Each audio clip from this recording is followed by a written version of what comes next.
ኢትዮጵያን ወደ ተሻለ ሀገር እናሻግራት ሁላችንም በመደመር መድረሻችን ጫፍ እስከ ጫፍ እንዲሰማ ለኩሰው ይቀጣጠል የፍልሻማ።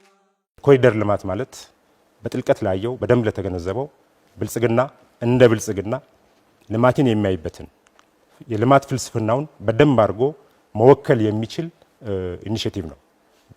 የኮሪደር ልማት በውስጡ በርካታ ጉዳዮች አሉት።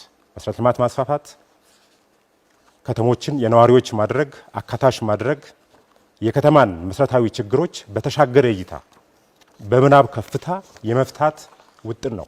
በዚህም ደግሞ አይደለንም እኛ መላው አፍሪካ የኮራበት መላው ዓለም የመሰከረበት ኢኒሼቲቭ ነው። በኮሪደር ልማት የምናነሳቸውን ዜጎች እውነቱን ለመናገር እንደተለመደው አሁን ላይ ቋንቋም ተቀይሯል።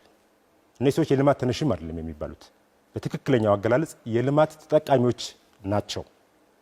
እነዚህን በኮሪደር ልማት ምክንያት የተነሱትን ሰዎች በተገቢው ክብር የዜጎችን ክብር በጠበቀ መልኩ ቀደም ሲል የነበሩበት ሁኔታ ከክብራቸው ዝቅ የሚያደርግ አይነት አኗኗር የሚኖሩ ዜጎች ነበሩ። እነዚህን በጣም በተጠና መንገድ በተገቢው ሁኔታ ወደ ሌላ ቦታ ተገቢውን የሆነ መሰረተ ልማት አሟልተን ቤት ሰጥተን ጥሩ የሆነ ኑሮ እንዲኖሩ ማድረግ ችለናል። ይሄን ደግሞ በሰራናቸው ስራዎች የምታውቁት ነው። ገላንጉራ ላይ ብንሄድ የፈጠርነው መንደር እጅግ በጣም የሚያስደምም ዜጎች የሚኮሩበት ማህበራዊ መስተጋብራቸው እንዳይቀጥልና የነበራቸው የገቢ ምንጭ እንዳይቀጥል አድርጋችኋል ነው ጥያቄ። ያንን በተቻለ መጠን ለመጠበቅ እንሞክራለን። ይሄን ስናደርግ እንግዲህ መሰረተ ልማት ነው የምንሰራው፣ ከተማ ነው አፍርሰን እየገነባን ያለ ነው ፕራክቲካሊ። ይሄን ስናደርግ የሚኖሩ የማይመቹ ነገሮች አይኖሩም አንልም።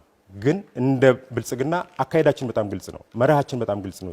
ኢትዮጵያን ወደ ተሻለ ሀገር እናሻግራት ሁላችንም በመደመር መድረሻችን ጫፍ እስከ ጫፍ እንዲሰማ ለኩሰው ይቀጣጠል